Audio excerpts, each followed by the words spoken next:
Ең бірінші кезекте құлшылықты іздеңіздер. Ерініп тұрған кезде барып өзіңді құлшылық қылуың, мен сендерге айтайын, бұл кәдімгідей дүниеден теріс бұрылғаның. Сол ғой дүниеден теріс бұрылған. Когда біз ерініп жатамыз, демек біз дүниенің артынан кетіп бара жатырмыз ғой. Қашан теріс бұрылды?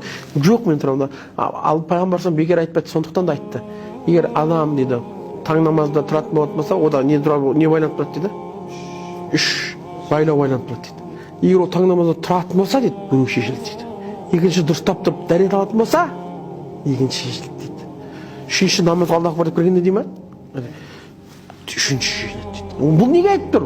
Именно сен жоқ, мен оқимын, настроение жоқ, көңіл күй жоқ, намаз оқуға жоқ, нені жоқ, мен оқимын бәріне қарамастан деген сен дүниеден теріс болып Аллаға кірдің.